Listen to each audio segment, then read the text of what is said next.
Today on Nathan and Landon Do Business, we pitch a host of Mickey crossover movie ideas with sexy results.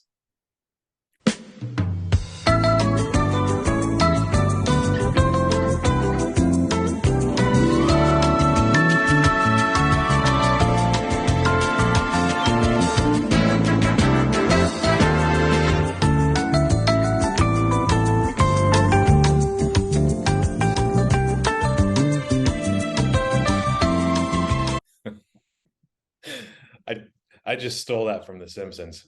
Yeah. Sorry. No, it's great. I couldn't help it. It's a great joke. Yeah. Yeah.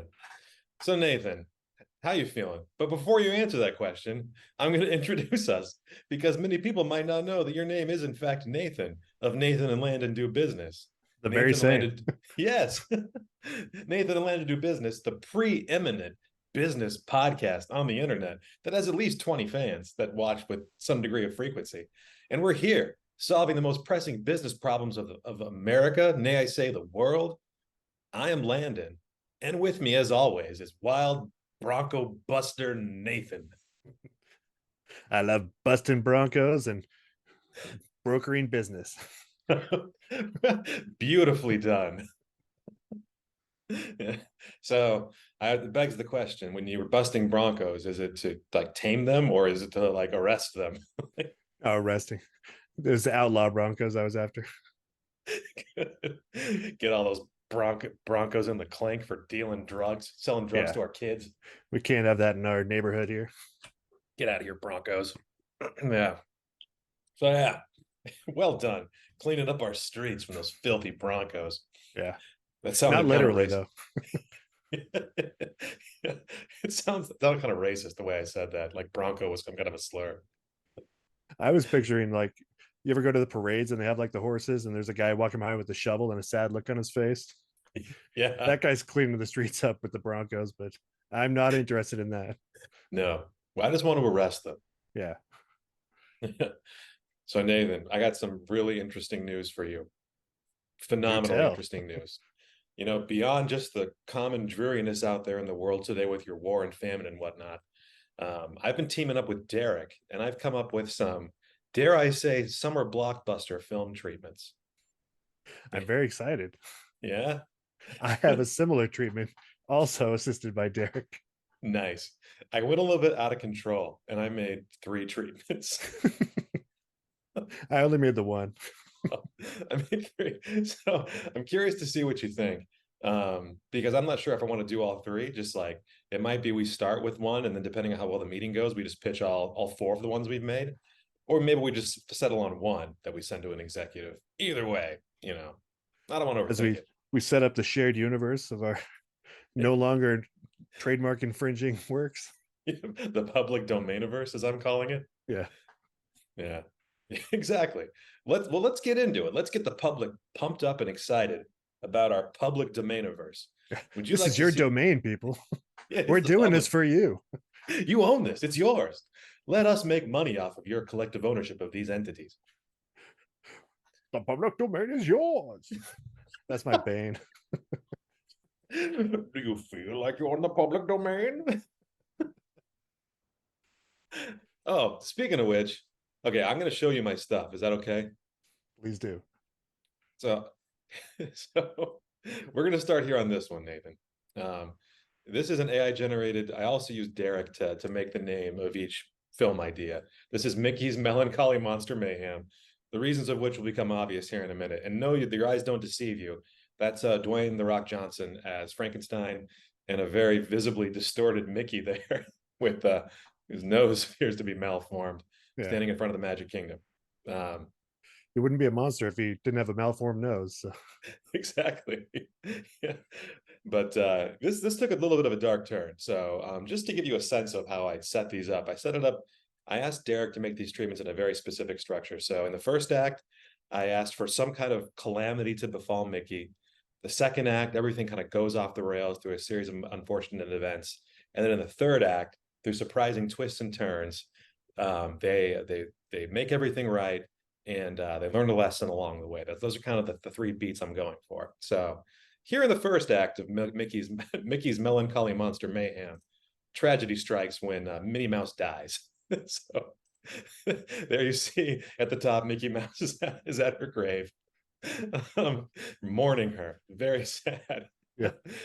Even more tragic, apparently she was killed by a time-traveling mosquito, and Derek's editorial flair says, "This ain't your grandma's animated flick." As if these were ever engineered towards grandmothers in the first place, these animated Yeah. movies. I don't know. But, You know how grandmas love animated flicks. She won't love this one. But with the time traveling mosquito with the Zika virus, I'm whatever he's got. Yeah, some kind of like ancient dinosaur AIDS or something like that. I have no idea. Yeah. But yeah, I just was really thrilled with how disturbing that picture of Yeah. Mickey over Minnie's grave looked. And so, consumed by grief and haunted by his memories, he throws everything he's got into his scientific research. And so that's kind of how we have the first act going. Destroyed by grief, throws himself into research. Sure. Then we have friends and fiends. So here we go. He's going through all of his scientific experiments, and all of a sudden lightning strikes his lab, and one of his creation comes to life. Frankenstein's monster in the classic sense. So at first, Mickey and Frankenstein, they're bonding, they have plenty of friends, they have plenty of laughs, but tragedy befalls the duo when Mickey's arch nemesis, Dr. Von Schiemenstein, cunningly orchestrates a nefarious plot to weaponize the monster. So what he does that is he dresses himself up like Mickey, and he says all kind of hurtful things to him, like in Harry and the Hendersons when the dad's like, "Get Yeah. out of here, Nobody wants you." Exactly. Yeah. So he did the same thing to Frankenstein, and hurt and confused and stitched together, Dwayne the Rock Johnson flees into the night, leaving Mickey heartbroken. And believe it or not, this is the best AI generated image I could get of that scene. It looks more like Shrek than Frankenstein, and I have no idea why Mickey is a human and also in a suit. But here we are. I've started referring to him as Rock the Dwayne Johnson, just to bother my children mostly. I'm gonna steal that. Oh, it's Rock the Dwayne Johnson. Yeah. And the more I looked at this, so I have like 50 of these pictures of Dwayne the Rock Johnson, or Rock the Dwayne Johnson as a Frankenstein. And the more AI worked on it, the more it looked like he could be like a live action Shrek. So something else So for we us have to that think in our about. back pocket. Exactly. Eventually he's going to morph into Shrek. Yeah. So we end the second act with, Frankenstein's out there in the wilderness, Mickey's heartbroken. How are they possibly going to fix this? And to bring on the public domain super friends. So in a daring twist, our furry protagonist concocts a desperate plan to reunite with his misunderstood monster. So he travels through space and time and puts together a public domain historical figure crew. Yeah, that's right. Marilyn Monroe, Mark Twain, Nikola Tesla. The T-Rex is coming out of Marilyn Monroe's torso. Never mind that. For some reason, The T-Rex's upper lip is another mouth. isn't that rad? Yeah. And it's holding a lightsaber. Sure. I was actually really pleased, even though it's kind of messed up. I'm very pleased with how it looks. Very Yeah. cool.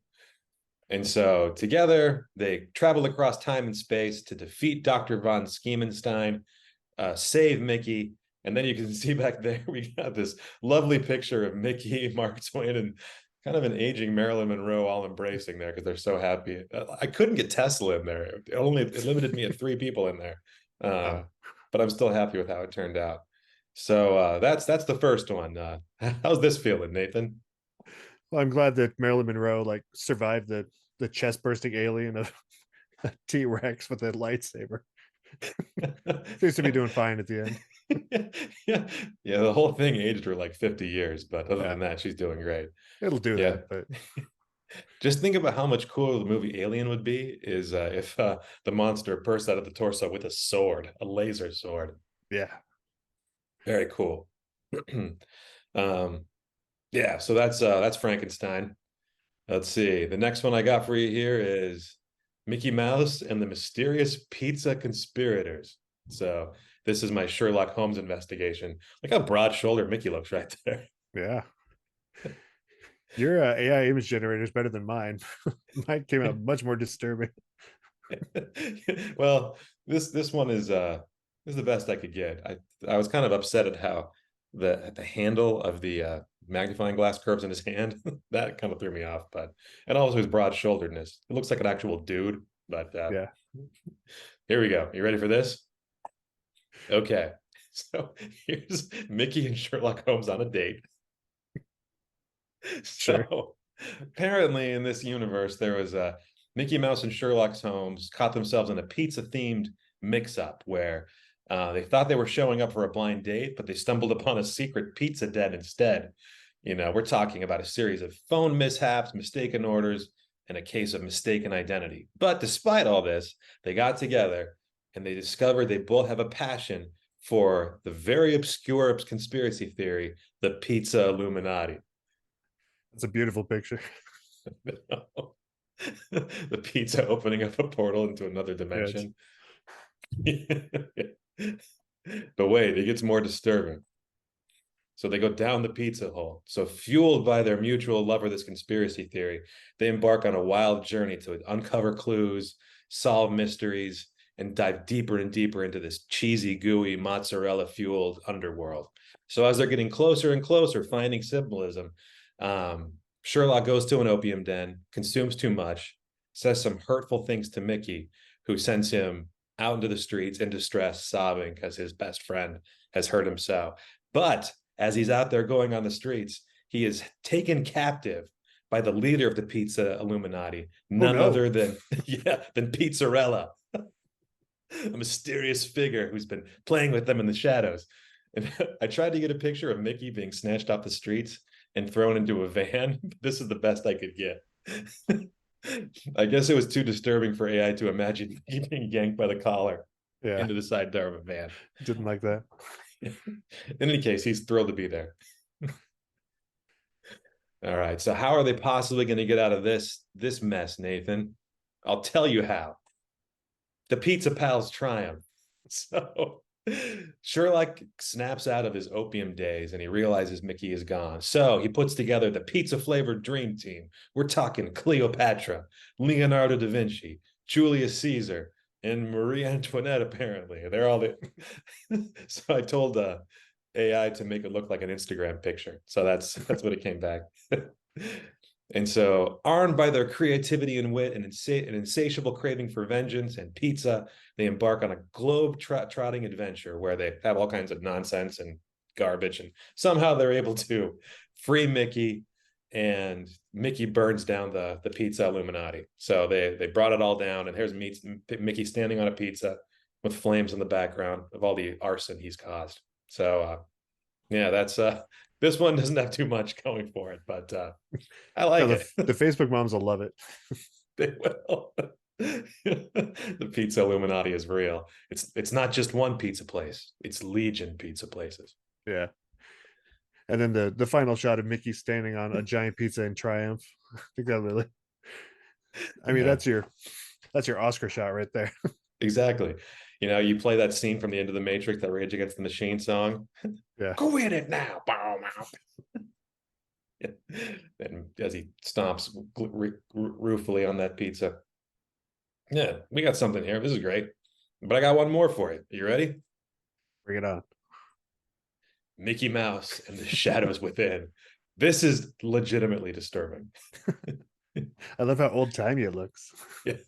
I think they pulled it from the old Dr. Jekyll and Mr. Hyde movie, like as a reference, the old black and white, which makes it incredible.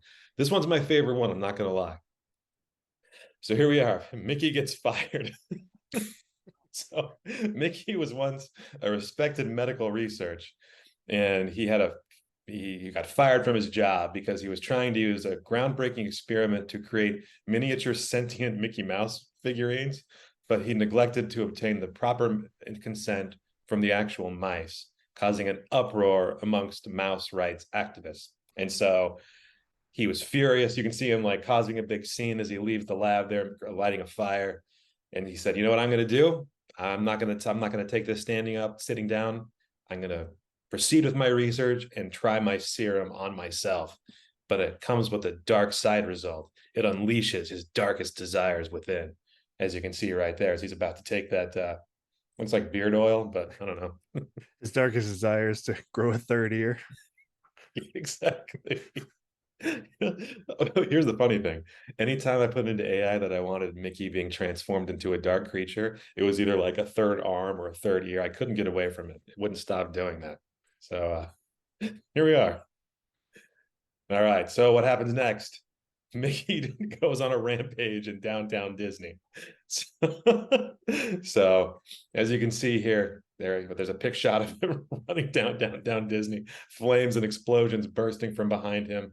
So he's causing park goers to trip over invisible banana peels. He's making the animatronic pirates from Pirates of the Caribbean jump off their boats. He causes an actual haunting in the haunted mansion, from the churro stand to Space Mountain. It's just pure mayhem. And so he wakes up the next day, has no recollection of what happened, but he reads the newspaper and he sees all the chaos that happened. And he thought, oh no, that was probably me. And so, he noticed there's ongoing changes in his day-to-day life, but he installs this emergency button. And so as he's about to transform, the audience is stuck with this cliffhanger as he slams the red button before the dark side fully takes control. What could possibly happen, Nathan? Any guesses? Red buttons are scary. I know. Oh, just wait, though. This is his redemption arc. So here's Mickey reaching for the button. So what the audience doesn't know is Mickey has been collecting scientific geniuses who have been outcast by the medical and scientific community for their notorious ethical breaches. Dr. Frankenstein, Dr. Moreau, Dr. Strangelove. They're all summoned together as the scientific super friends. And so what they do is they all get together at downtown Disney. They shoot Mickey with a dart that has the antidote to his dark side in it. And now that they're all back there together, they solve world hunger. So you have Dr. Strangelove, Dr. Frankenstein, Dr. Moreau all there making pizza that's genetically modified to grow into fully baked pizzas upon exposure to sunlight.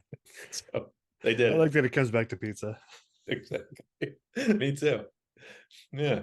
So those are my 3 public domain stories, Nathan. Is there any that you like more than others, or ones that you hate more than others? Oh, they're all a lot of fun. I really like the public domain super friends getting together. That was It'll the play common well in theme. our public domain-iverse. So That was the common theme in all of these. It's I had to bring in some other public domain folks. So there could be a crossover at some point. The evil scientists team up with Mark Twain. I don't know. That could be kind of fun. yeah, some of them are just actual people. Dr. Frankenstein and Mark Twain. Yeah. Famous public domain character Mark Twain. Exactly.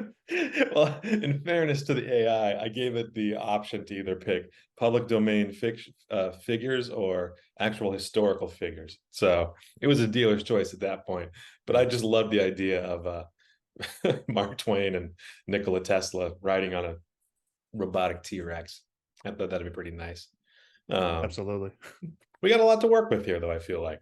Oh, yeah. Yeah. I'm very excited about the possibilities here. Thank you. Thank you. All right. So Nathan, I heard you got some stilted AI dialogue for me.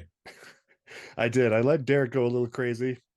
And I asked him to generate some sample dialogue. I tried a couple times, but Derek is not the best at dialogue at this point. So gonna have to work on that a little bit. He'll get there. He just needs some more interaction with humans like us. Yeah. Oh my goodness. My Derek. Do we get executive producer credit? Yeah, we're going for EP. But I'm giving him writing credit on this one because everything from the title to the dialogue he created out of whole cloth. So I gave him a fairly detailed prompt to start off with and then let him go wild. So I love it. So it starts off Act 1, and he named the acts for me too. Morphine from mundane to monstrosity. He's very fond of alliteration, I found. I also ran this a couple times, and he insisted on setting this in a town called Wickedville, which I did not give him, but I could not get him away from. He just kept pitching it. Yeah. Wickedville, right? Wickedville. So eventually I went with it. You relented. Yeah, it's for the best. So it stars one Donovan Davis that he came up with, who is an ad executive who finds this eerie book hidden in his attic, which turns out to be a dark relic pulsating with dark magic. Ooh. And it transforms him into Mickey Mouse in sort of a Dr. Jekyll, Mr. Hyde, but more like a cult sort of setting. This isn't scientifically based. This is dark magic. So, Well, it's not scientific yet. yeah. So he starts off as a standard Mickey Mouse or Steamboat Willie, if you will.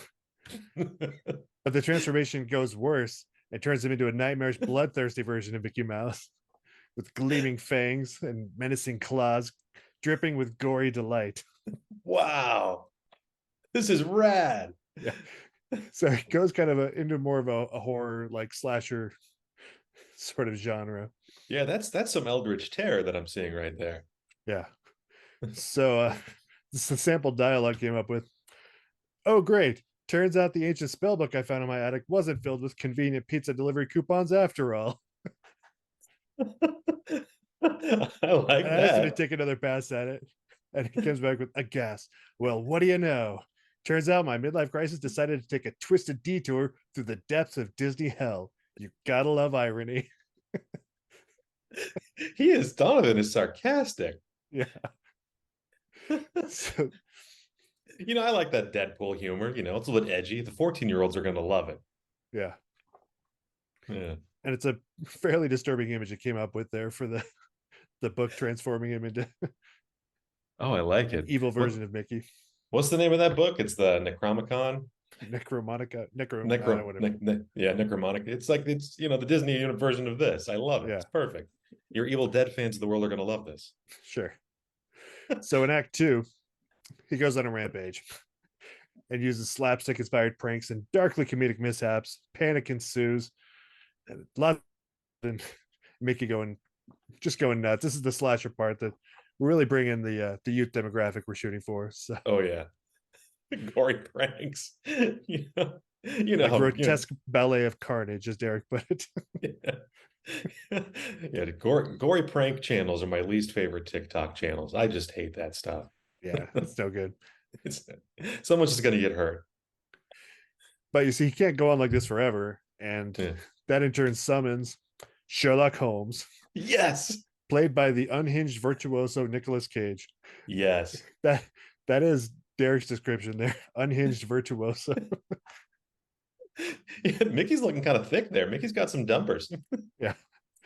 Also, the Bing AI generator was not great at like using a particular person like Nicolas Cage.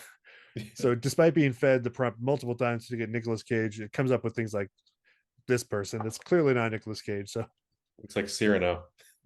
Might have to do some face swapping here to make this work, but yeah, that draws the attention of one Mr. Sherlock Holmes. I love it.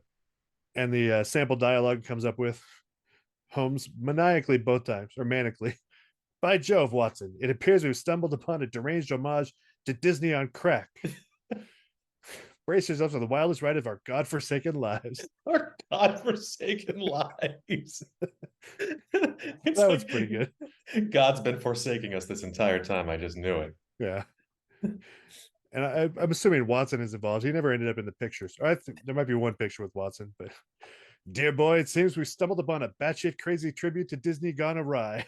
Grab your popcorn, hold on to your spleens, for this twisted journey will redefine the boundaries of human sanity. I love it. He gets the depth of this eldritch terror. I like how in the picture it looks like kind of like a Bryan Cranston holding that knife. Yeah, I was getting some like Bill Nighy vibes. Bill Nighy, the science guy. Yeah. And I was trying to have like Mickey hiding, like looming in the background, but that's as close as it could get for me. So. Yeah. That's awesome. So then in Act 3, Holmes and apparently Watson start exploring Wickedville and find all sorts of crazy things. A seductive vampire Claire, a chainsaw wielding Donald Duck. So there's all sorts of craziness going on. More exaggerated gore. More exaggerated gore. I love it. I like how Clarabelle Cow's a vampire and Donald Duck is like Leatherface. That's incredible.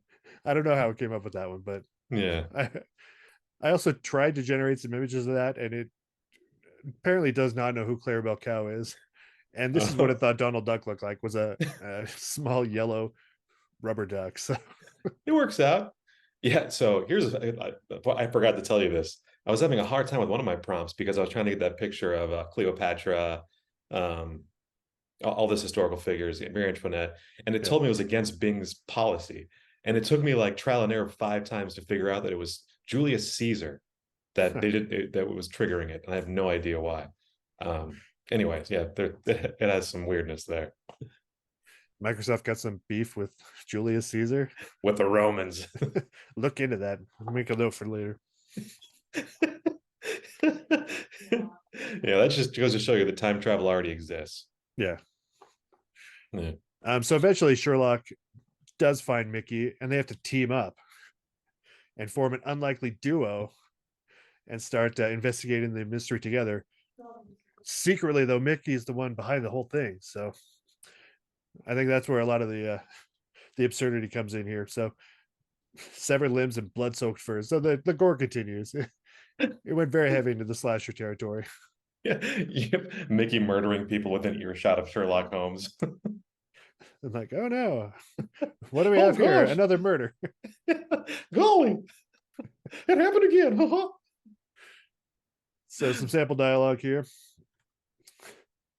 Who needs Disney World when you can have Disney Hell? I suggest we put this madness to an end before I develop an obsession with rodent-based psychopathy. That's very good. And then move over Jason Voorhees. There's a new mouse in town, and he's got more teeth than a dental convention. But really, Holmes, let's wrap this up before I start hosting twisted tea parties with the local squirrel population. Wait, what? Yes. I do I kind of think like in this picture, though, that Sherlock Holmes is maybe a zombie, or he's battling Mickey somehow. I'm not sure. He's he's got a definitely worse gun. for wear. Oh, he's got. It started putting a lot of guns in the picture. Yeah, that's funny. I love this. And so, Derek, not being familiar with the traditional format for movies, gave it 4 acts for this movie. Good try, Derek. Yeah. So, Act 4, unearthing the cursed truth. And they find out the secret behind his transformation. Turns out it was a vengeful former animator driven mad by corporate greed and artistic frustration. Of course, it And always is. he cursed Donovan to try to tarnish the legacy of Mickey Mouse. And so Got apparently they're it. fighting using magic of some sort there. I guess Sherlock Holmes is magic as well when he needs to be. It kind of turns into Harry Potter at some point. A little bit. And eventually they come to a final confrontation, an epic battle. Maybe the animator can turn himself into a mouse. I'm not sure what's happening here. But they face off against him and break the curse. Donovan goes back to human and is saved. I was having the same challenge with AI. I kept wanting to make Sherlock Holmes a rodent. Yeah. Yeah. And Wickedville is in tatters at this point, and everybody's horribly emotionally scarred. Holmes moves on, but he's intrigued by the supernatural realm, so he starts embarking on further adventures, leaving the door open for sequels, which I thought was Yes. nice of Derek to do that for us. We got a franchise, Derek. Great Yeah. job, buddy. So Yeah. the sample dialogue here, I only have the one option because it was so weirdly like strange and poetic. I had to keep it. Let's see. So it's a conversation. So Donovan, well, Holmes, we survived a descent into madness, vanquished the animator, restored my sanity, sorta, and left an entire town traumatized. But do we truly understand the meaning of life? Holmes, smirking. Ah, my dear Davis, life is one wickedly absurd ride, sprinkled with dark humor and drenched in bloody chaos. Embrace the madness, my friend, for the laughter we find in our own damnation is the only salvation we can truly grasp. The end? Question mark. Donovan will return in Donovan 2 Electric Boogaloo. Donovan 2, the Squeakquel. The Squeakquel. Yes. The Squeakquel wheel gets the grace. Yeah. So I figured for our pitch, it might be useful to already have some quotes. So I had him generate me some reviews and a movie poster as well for Mickey's Mayhem, A Dark Waltz. These are great. I'm still checking under my bed for bloodthirsty mice. Did Yeah, Derek make these as well? yeah. This movie shattered my expectations like a glass slipper made of blood and chocolate. I That's what don't some understand a lot of these, but I love them. This is something a human being would say. Great job, Derek. Luke, that Yeah. sounds exactly what Lucas Armstrong from the filmforum.net would say. The last one is my favorite, where it says, maybe question my sanity, my life choices, and my ever growing fear of anthropomorphic rodents. Because that sounds like something I would write. So I was like, well done, Derek. Derek's got you. Oh. Here, I got an idea. Um, I have a brilliant idea, Nathan. Because what you've shown me here is if I'm a film executive on the outs, this is my ticket back to dominance. This treatment you have right here. Can you? This is someone's meal ticket. And do you know who wants to stick it to Disney right now? Ron DeSantis? Yes. Or they had a CEO get ousted recently. What's his name? Bob Chapek. They Oh, brought yeah. Bob Iger back. What if we pitched him to say like, Ooh. "Hey, do you want to stick it to your old company?" And we could send him this stuff. I assume he has a lot of free time on his hands now. So, Yeah. Or Ron DeSantis could be good too, because Ron DeSantis he's sliding right now. And not only could this stick it to Disney, but it could fuel his reelection campaign. But he is a trash person. So yeah. I'm not sure I want to give him any kind of success at all. Maybe Bob Chapek is the way to go. Yeah, I think he's more our speed. So, Yeah. Less evil. yeah, less blatantly evil. Yeah, they're probably both evil in different degrees, but at least Bob Chapek doesn't want to actively cause harm to us in marginalized communities, which yeah. At least he's never said it outright. Yeah. I mean, you don't run Disney without being like a certain degree of evil, but Exactly. I think we can get on board. All right, let's do it. I'm gonna think this through. I'll do some research on Bob Chapek, and we're gonna pitch this to him. Like, I think that Dark Parade is that's got something special there, Nathan. It's something for everybody. It's got laughs. You'll probably cry a little bit. You'll laugh some more. You'll have there's scares. You got everything, Nathan. You did Yeah. it. That was you and Derek made an opus Yeah, we got to get this public domain-iverse off the ground somehow. So, before somebody else does. yeah. Yeah. All right, Nathan. I'm so pleased with the work we've done today. That I think we've made a huge difference in the world of creativity, the world of artificial intelligence, and the world of revenge. So I'm excited for what comes next. This is going to be fantastic. So, humble viewers, don't forget to dislike this video and tell us in the comments how much you actively despise us. That's really important to us. Helps us with the algorithm if you do that. So, Yeah, please do. let those hate-filled comments fly. And until next week when we write former Disney CEO Bob Chapek an email, I've been Landon. I continue to be Nathan. Stay sexy, America. Just keep doing it. And we'll talk to you later.